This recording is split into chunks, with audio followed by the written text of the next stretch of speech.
Recevez les salutations de toute l'équipe du Club 700 à travers le monde. Nous sommes les plus que vainqueurs en Jésus-Christ, pasteur. Merci, Massi. Oui. Aujourd'hui, c'est particulier. Hein? Ah. Ça, c'est le Lesotho ici. Exactement. Et ça te va très bien. Merci beaucoup. Belle, jolie. Merci. Mais ne me demandez pas la dose, s'il vous plaît. Bravo pour vous tous qui êtes les amis du Club 700. Je vous bénis dans le nom du Seigneur Jésus-Christ. Voici l'histoire étrange du pasteur Dale, qui pendant 22 ans fréquentait de grands dealers de drogue. Pour quelle raison? Vous voulez savoir pourquoi lui fréquentait plutôt les grands dealers de la drogue? Eh bien, suivez son histoire. Pendant 12 ans, Dale Sutherland, originaire de Washington, a vécu une double vie. De jour, il était pasteur auprès des jeunes dans son église. La nuit, il mettait sa vie en jeu en tant qu'agent infiltré de la police des stupéfiants. Pendant la journée, j'étais pasteur et conseiller au bureau. Et le soir, j'allais au commissariat. J'achetais de la drogue et j'arrêtais les méchants. Ce travail exigeait de Dale qu'il s'immerge dans le monde sombre et dangereux de la criminalité des quartiers défavorisés. Pour lui, il était souvent difficile de trouver le juste milieu entre le devoir et la foi. Il était particulièrement difficile pour moi d'avoir 2 emplois et de marcher avec le Seigneur. J'ai été proxénète pendant un certain temps et j'ai été présenté comme tel. J'étais entouré de filles en permanence. Je pouvais convaincre les gens de me faire confiance et de me vendre de la drogue parce que j'étais un proxénète et que j'avais un autre rôle. Je faisais cela et en même temps je prêchais sur la sainteté à l'église. J'essayais d'attirer les gens et de rester saint en même temps, ce qui est toujours difficile. Au début de la vingtaine, Dale ressentit l'appel à exercer un ministère auprès de la jeunesse urbaine. Cependant, ayant grandi dans un foyer chrétien au sein d'un quartier sûr et sécurisé, Dale n'avait pas beaucoup d'expérience de la vie dans la rue. Après quelques années à l'université biblique, il intégra l'académie de la police de Washington, D.C. Je voulais être policier parce que je pensais connaître la rue et ainsi peut-être mieux comprendre les gens et avoir un meilleur témoignage. Le plan était de travailler pour la police pendant quelques années, puis de passer au ministère à plein temps. Mais les choses changèrent. Peu après avoir obtenu son diplôme à l'école de police, Dale effectua sa première mission d'infiltration. Non seulement l'affaire aboutit à une arrestation, mais elle donna à Dale une nouvelle perspective sur son travail de policier et sur sa foi. Je savais constamment que c'était un péché. Ils gâchaient leur vie et celle des autres. Je voyais large et chaque individu comptait. Ainsi, lorsque j'arrêtais un trafiquant de drogue, je l'empêchais de nuire à toutes les familles et à tous ceux à qui il vendait de la drogue. Je considérais donc que c'était également lié à ma foi. Il resta donc dans la police. Au cours des années qui suivirent, Dale arrêta des centaines de criminels avec lesquels il partageait régulièrement l'Évangile. Puis, en 1993, lui et un informateur arrivèrent en retard à une transaction de drogue. Un jour, je pense que c'était notre 7e transaction avec eux. Nous sommes arrivés au point de rendez-vous avec environ 45 minutes de retard. Il est sorti de la voiture pour aller trouver ces hommes. Après être sorti de la voiture, ils ont fini par le tuer. Nous avons appris plus tard, dans le Washington Post, qu'ils avaient prévu de nous tuer tous les deux si nous avions été à l'heure, parce qu'ils pensaient que j'étais aussi un informateur. En pensant à la mortalité et à sa mort, je me sentais terriblement mal et je voulais avoir une autre chance de lui parler du Seigneur. Dale décida alors qu'il n'allait pas manquer une autre occasion de s'assurer de partager l'amour de Christ. Je pouvais contrôler le corps, je pouvais les emprisonner, mais je ne pouvais pas changer le cœur. La vérité est que, qu'il s'agisse d'un trafiquant de drogue, d'une prostituée, d'une victime, d'un criminel ou d'un meurtrier, je les ai tous rencontrés. J'ai parlé à chacun d'entre eux pendant de longues périodes. La vérité, c'est qu'ils ont besoin de Christ et qu'ils sont très ouverts à l'Évangile, si nous prenons le temps de leur parler.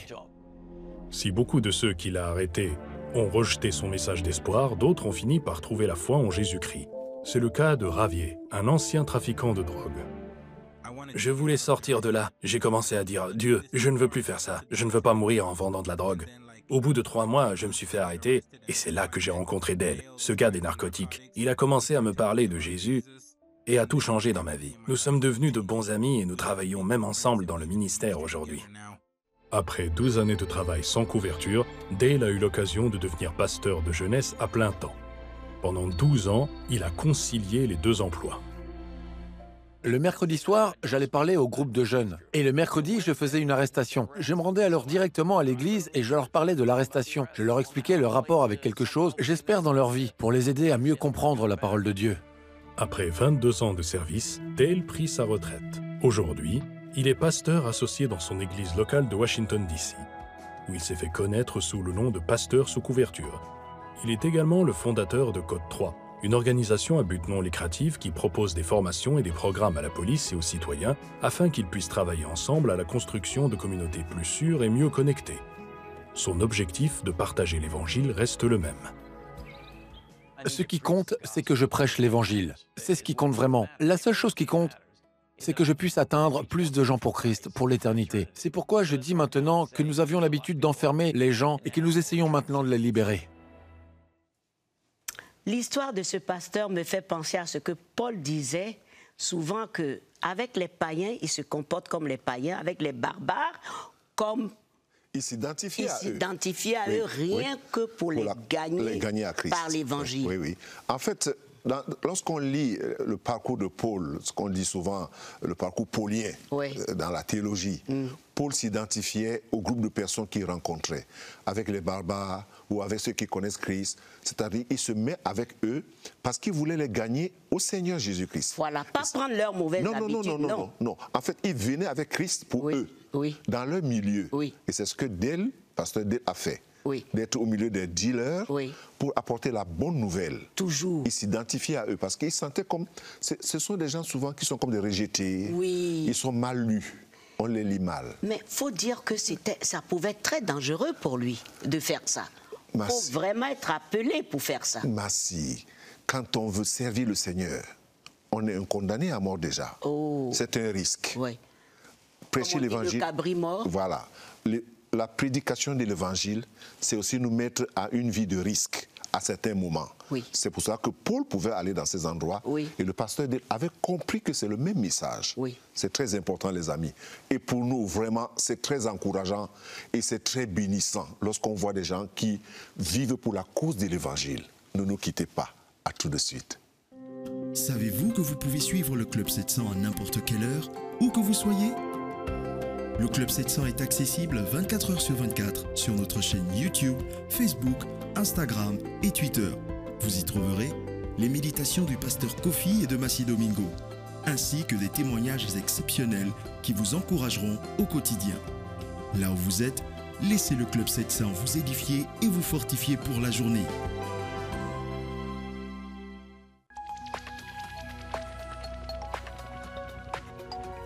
Si vous avez des questions spirituelles, des besoins de prière ou même si vous avez besoin de conseils, n'hésitez pas à nous contacter aujourd'hui au numéro suivant.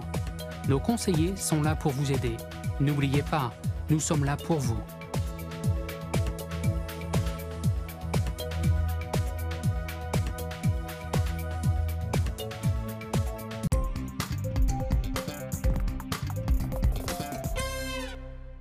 Bienvenue au Club 700.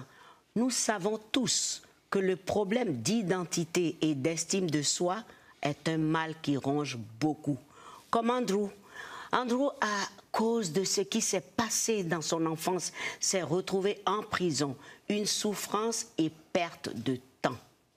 Suivez son histoire. Au sommet de ma réussite, j'ai tout perdu en un clin d'œil. Une mauvaise décision, en 5 secondes, a tout changé. Andrew Carter, mari, père et propriétaire d'une salle de musculation réputée, était sur le point d'être incarcéré pour agression au 3e degré. Un membre de la salle de sport avait proféré une insulte radicale à son encontre, ce qui avait mis le jeune homme de 31 ans dans une violente colère. Cependant, Andrew ne pensait pas que c'était de sa faute. J'ai reproché à Dieu d'être en prison. Je suis resté en colère contre Dieu pendant les 18 mois qu'a duré mon incarcération, et probablement encore une bonne année après ma sortie. La colère n'était pas nouvelle pour Andrew. Dès sa naissance, il n'a connu que des bouleversements avec sa mère blanche, toxicomane, et son proxénète noir. De 10 à 16 ans, Andrew faisait des allers-retours entre des familles d'accueil et des membres de sa famille. L'un d'entre eux était son oncle, un ancien détenu. Il m'a enseigné les mêmes mécanismes de défense et tactiques de survie que ceux enseignés en prison. Comment ne pas être un minable, comment ne pas se faire exploiter, comment se défendre. Je sentais qu'on me respectait. J'avais l'impression que plus j'étais dur, plus on me respectait. Pendant toute son adolescence, la drogue et le sexe permirent à Andrew d'accéder à la paix et à l'acceptation. Puis, à 17 ans, il accepta Christ après que le frère de sa petite amie lui parla de l'amour de Dieu. Pour la première fois, la vie avait un sens. C'était la vérité. Cela a touché mon cœur. Andrew espérait que l'Église serait l'endroit où il trouverait enfin sa place. On vous dit de venir tel que vous êtes, mais quand je l'ai fait, je n'étais pas assez bien. Cela a certainement ravivé certains de ses sentiments de rejet, de ne pas trouver ma place, de ne pas être accepté. Andrew s'est donc enfui et a repris son ancien mode de vie. 2 ans plus tard, il épousa sa petite amie et fonda une famille. Son tempérament refit surface et il passa 6 mois en prison pour coups et blessures. C'est alors que l'un des détenus, un chrétien, se lia d'amitié avec lui. Je me sentais accepté. Nous avions ce dénominateur commun, et c'est Jésus. J'ai commencé à raviver ma relation avec Dieu. Cette amitié lui donna de l'espoir, et après sa libération, Andrew commença à emmener sa famille à l'église. Il trouva un emploi à l'usine, rêvant d'une sécurité financière qu'il n'avait jamais eue en grandissant. Quelques années plus tard, il alla voir un prédicateur invité à l'église, espérant qu'il lui donnerait une parole de prospérité de la part de Dieu. Au lieu de cela, l'homme annonça à Andrew qu'il était destiné à devenir pasteur. J'étais découragé. D'autres personnes avaient reçu des promesses de bénédiction financière, de prospérité, de croissance de leur carrière et de nouvelles opportunités. Pour moi, l'image du ministère n'était pas une image de réussite. J'ai grandi en connaissant le manque et je ne voulais pas que ce soit mon histoire. Ainsi, Andrew s'éloigna à nouveau de Dieu. Il quitta l'Église pour poursuivre sa propre voie en obtenant 2 diplômes universitaires et en lançant une salle de sport de CrossFit rentable. Puis survinrent l'insulte raciale, la bagarre et une condamnation à 18 mois de prison. J'avais vraiment l'impression d'être sur la bonne voie. Je faisais tout ce que le monde promet qu'il faut faire pour obtenir la joie, la paix et le bonheur. J'ai tout perdu en un clin d'œil. J'étais en colère, j'étais frustré. J'en voulais particulièrement à Dieu. Après sa libération, la vie d'Andrew continua à s'effondrer. Il divorça, son entreprise sombra et ses relations avec ses enfants étaient tendues. Même ses visites occasionnelles à l'église ne l'aidaient pas. Je me sentais vaincu, je me sentais perdu. Je voulais mourir. Au cours des 8 années suivantes, alors qu'Andrew travaillait encore plus dur pour reconstruire sa vie, il remarqua que des gens autour de lui le poussaient vers Dieu. Même si les choses s'amélioraient, il commença à réaliser à quel point sa vie était vide. Je faisais des choses extérieures, je gagnais de l'argent, je voyageais, je couchais à droite à gauche. Je faisais toutes ces choses en essayant de trouver ma place. Et c'est à ce moment-là que j'ai réalisé que je faisais la même chose qu'avant et que cela me mènerait au même endroit. J'essaie de gagner l'approbation des gens par le succès au lieu d'entrer dans une relation avec Dieu. C'était une prise de conscience qui donnait à réfléchir. Alors qu'Andrew contemplait sa vie, il réfléchit à tout ce que Dieu lui avait fait traverser. Un soir de décembre 2019, il publia un témoignage vidéo sur TikTok qui devint viral du jour au lendemain. Le lendemain matin, alors qu'il passait en revue les commentaires, un message lui transperça le cœur. Le message disait « J'ai été en prison, j'ai divorcé, j'ai été placé dans une famille d'accueil et hier soir, j'allais mettre fin à mes jours. Mais en voyant que Dieu vous a porté à travers ces choses, j'ai cru qu'il pouvait faire la même chose pour moi. J'ai donc décidé de ne pas le faire. J'ai senti le Saint-Esprit m'envahir et j'ai commencé à pleurer. Je me suis dit « Dieu, pardonne-moi ». Andrew se repentit de son orgueil et de sa colère. Il renouvela son engagement et, au cours de l'année suivante, il continua à se soumettre et à rechercher la direction de Dieu. Tout me faisait pleurer. C'était des larmes que j'avais retenues. C'étaient les larmes de la douleur et du mal que j'avais causé. Des larmes dues à la prise de conscience de ce que Jésus a fait pour moi sur la croix. Aujourd'hui, Andrew embrasse l'identité que Dieu lui a donnée, celle d'un pasteur ayant une grande influence sur les réseaux. Il sait maintenant qu'il n'a jamais été seul ou abandonné. Lorsque je regarde en arrière, je constate que Dieu a été avec moi. Il ne s'est jamais éloigné. Il ne m'a jamais lâché. J'ai le privilège absolu de dire au monde, de crier sur les toits et sur toutes les plateformes devant des millions de personnes, la bonté de Dieu, l'amour de Jésus et le pouvoir qu'il a de transformer votre vie. Ô Dieu des compassions et miséricordes, Andrew Carter a fini par trouver Dieu pour se retrouver lui-même. Pourtant, Jésus-Christ n'était pas du tout loin de lui. Vous savez, les temps, les personnes et lieux, comme l'Église, bâtiments, peuvent ne pas étancher votre soif de vie et vous satisfaire vraiment, pour vous sentir aimé et bien dans votre peau. Et pourquoi? Parce que Dieu seul, à travers son salut en Jésus-Christ, peut vous donner cette identité vraie, pasteur. Tout à fait, Massi. Ils ont besoin d'aide. Oui, tout à fait. Et c'est un appel, hein. C'est un appel parce qu'aujourd'hui, les gens essaient de se cacher et porter beaucoup de masques. Mais l'intérieur souffre. Oh.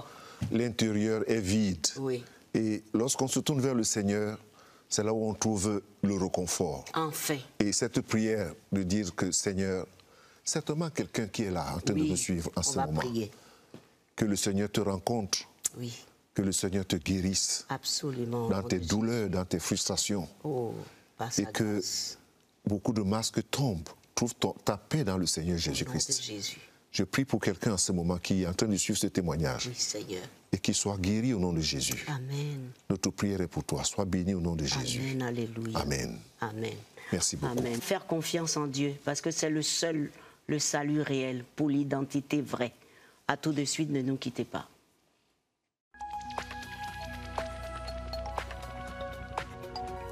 Si vous avez des questions spirituelles, des besoins de prière ou même si vous avez besoin de conseils, n'hésitez pas à nous contacter aujourd'hui au numéro suivant. Nos conseillers sont là pour vous aider.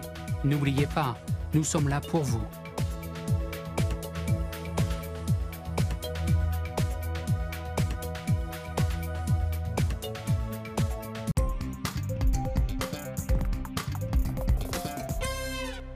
Toujours avec vous au Club 700.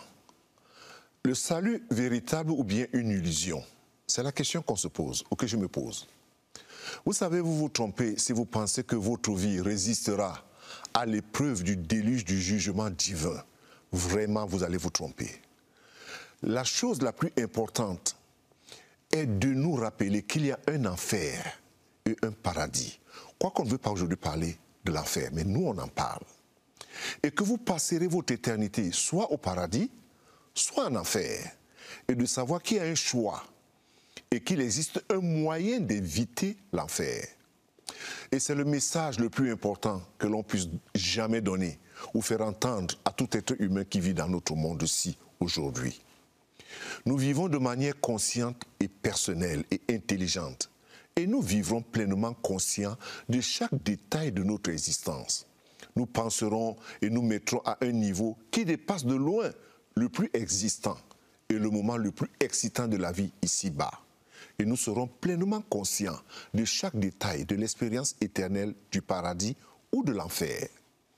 Vous savez, la description biblique de l'enfer rend cela plus évident, car elle est décrite, ou bien ce lieu est décrit comme le lieu d'une conscience accusatrice, implacable, et d'une culpabilité non soulagée. Le chagrin, les regrets, l'isolement, l'agonie et les souffrances, décrites comme le lieu où il y a des grincements des dents et des pleurs et des gémissements, et pour toujours. Maintenant, il y a l'autre côté, où il y a la description biblique du paradis, où il y a une beauté extraordinaire, sans fin, une joie illimitée, félicité, bonheur, satisfaction, aucune douleur, aucun chagrin, aucune souffrance, aucune perte. Il devait donc être évident que le paradis est l'endroit où il faut être et l'enfer est un endroit où il ne faut pas être. C'est un choix. Et ce choix est très important pour chacun de nous. Vous devez choisir, soit c'est le ciel ou le paradis, soit c'est l'enfer. Mais vous savez, le choix du ciel, c'est un choix très difficile. Pourquoi? Parce que lorsqu'on pense à ce qu'on va laisser derrière, on a comme des regrets. Mais ne regrettez pas.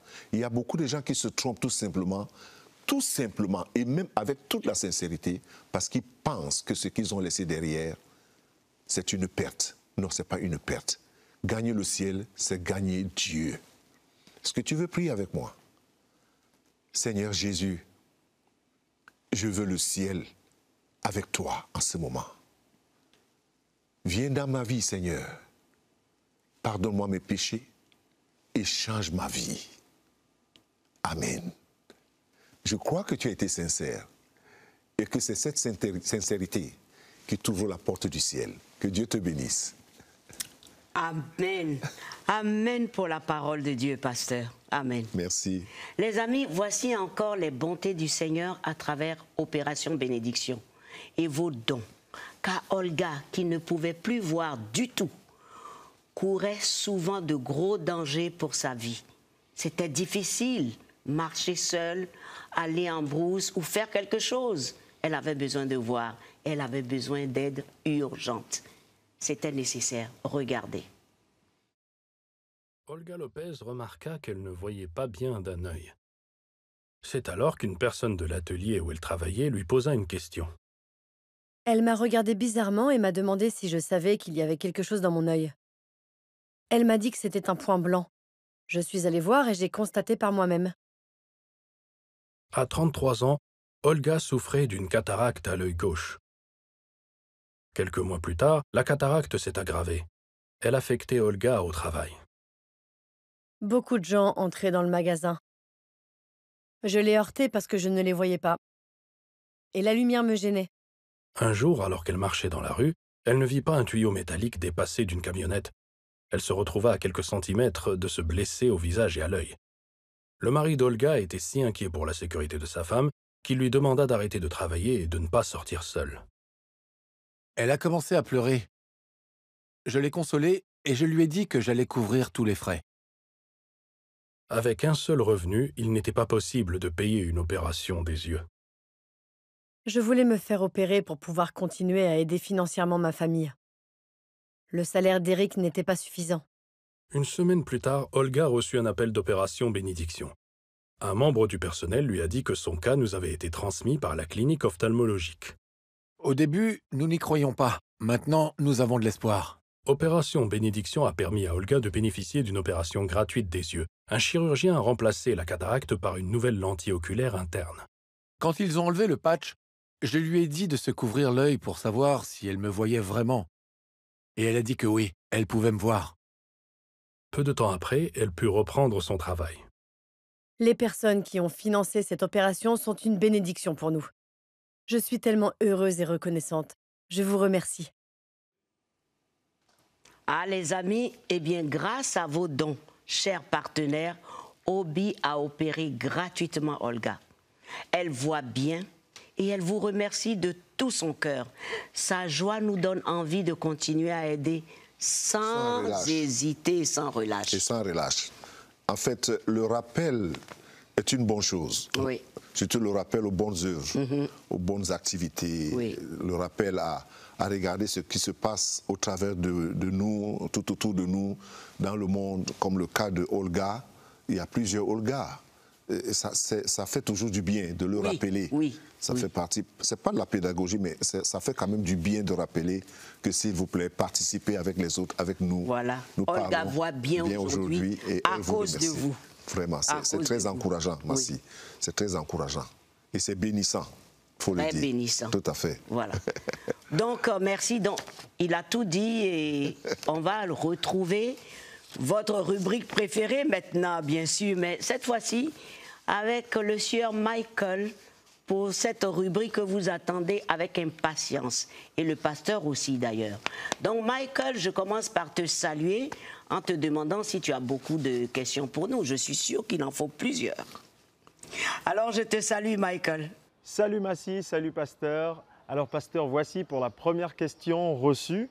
Comment faire pour partager son témoignage au Club 700 en tant qu'ancien drogué, dealer et assassin qui s'est converti au Christ? Merci pour vos conseils, car Dieu change des vies. Salutations à toi aussi et merci pour la question. La demande de téléspectateurs de savoir comment faire pour donner un témoignage après avoir vécu cette vie dont il décrit, dealer, drogué, assassin et tout ça. La personne peut approcher notre bureau ou bien peut écrire, mais il faut que la personne sache qu'il y a des choses à vérifier. On ne va pas juste publier le témoignage de quelqu'un parce que tu veux donner un témoignage et savoir si ça va porter, jusqu'où ça va porter. Donc la personne peut approcher le bureau et puis le responsable du bureau va l'aider, va l'écouter, il va écrire son témoignage. Et les producteurs ou bien les productrices, ceux qui sont responsables de cela vont voir dans quelle mesure cela peut être fait et si c'est nécessaire. Ce n'est pas parce que quelqu'un a connu quand même aussi une vie comme celle qu'il décrit que nécessairement on doit toujours faire ce témoignage. Mais nous bénissons le Seigneur de ce que Dieu a changé sa vie et Jésus a changé vraiment sa vie. Et c'est déjà un grand témoignage lorsqu'on le donne même comme ça, de parler de lui de cette manière. lorsqu'il pose la question, pour moi, déjà, c'est déjà donner son témoignage que Dieu change les vies. Et lui-même le confesse à la fin. C'est très important, Michael. Merci. Pour la deuxième question, pasteur, elle est la suivante. Je suis une maman chrétienne et je n'arrive pas à oublier mon passé, ni à pardonner à ma famille. Souvent, je me dis que le mal est passé, mais au final, je réalise que l'amertume est toujours au fond de mon cœur, à tel point que je n'arrive pas à prier pour cela. Oui, merci encore, Michael, pour cette autre question qui est assez, je vais dire, profonde, assez triste aussi. Mais j'aimerais dire que le pardon, c'est un commandement de Dieu. Et c'est un choix qu'on fait de pardonner. Dire qu'on n'arrive pas à pardonner, peut-être, je sais que c'est difficile parce que lorsqu'on veut pardonner, qu'on a des profondes blessures, on sent mal. On ressent vraiment beaucoup de peine de pardonner à ce moment-là. C'est justement à ce moment que ce pardon est nécessaire. Il faut sentir cette douleur pour pardonner. Il faut sentir ce mal, il faut sentir cette peine intérieure pour se savoir libre et libéré dans son homme intérieur. Donc je conseille à la personne de demander l'aide du Saint-Esprit pour vraiment pardonner. Parce que le Saint-Esprit soutient ceux-là qui veulent vraiment le faire et se disposer à pardonner. Et d'abord demander au Seigneur de lui pardonner soi-même pour que la personne ait la force aussi de pardonner aux autres. Cela est très important. Et puis retrouver son équilibre avec la parole de Dieu. Et Dieu va faire le reste. La troisième question est celle-ci. J'aimerais donner ma vie au Seigneur. Comment dois-je faire? Merci déjà pour votre aide et pour tout ce que vous faites pour nous aider à mieux connaître Dieu. Ah, Michael, c'est ce que nous disons ici tout le temps, Massi et moi. Nous essayons d'aider les gens à savoir comment prier, la prière du salut qui est très simple. Invitez Jésus dans votre cœur, confessez votre péché à Dieu, demandez-lui pardon et invitez Jésus à être votre Seigneur et votre Sauveur personnel. Prendre la parole de Dieu et la lire. Et chercher à trouver un pasteur qui peut vous aider. Ça, c'est très important, Michael, pour la personne qui demande à donner sa vie au Seigneur Jésus. Et la quatrième et dernière question pour aujourd'hui est la suivante. J'ai un souci, j'aimerais savoir comment discerner entre la voix du Seigneur, la voix de l'ennemi et la nôtre intérieure qui pourtant semble rassurante. Oui, Michael, la seule chose, c'est dans la parole de Dieu. Lorsqu'on est dans les Écritures, c'est plus rassurant de savoir ce que Dieu vous veut ou Dieu attend de vous. Il ne faut pas seulement écouter ce qu'on entend dans des voix et de tout ça. La seule voix la plus sûre, c'est la parole de Dieu et l'aide d'un pasteur qui est assis dans la parole. C'est important, Michael. Merci beaucoup. J'espère que je me suis débrouillé, Michael. Merci, pasteur. Merci, Michael. On se retrouvera pour une autre rubrique. On reste bénis. Nous allons clore cette émission en vous disant vraiment que Dieu vous aime. Allez sur nos sites pour continuer à nous suivre. Pour Superbook et pour d'autres informations, je vous laisse le pasteur pour le verset du jour. Qui dit quoi? 1 Jean 1,9. Si nous confessons nos péchés, Dieu est fidèle et juste pour nous les pardonner et pour nous purifier de toute iniquité. Dieu est fidèle et juste pour nous pardonner et pour nous purifier de toute iniquité. Ça, c'est la parole du jour. Alléluia. Alléluia. Merci, pasteur. Merci. Que Dieu nous bénisse. À très bientôt. Au revoir.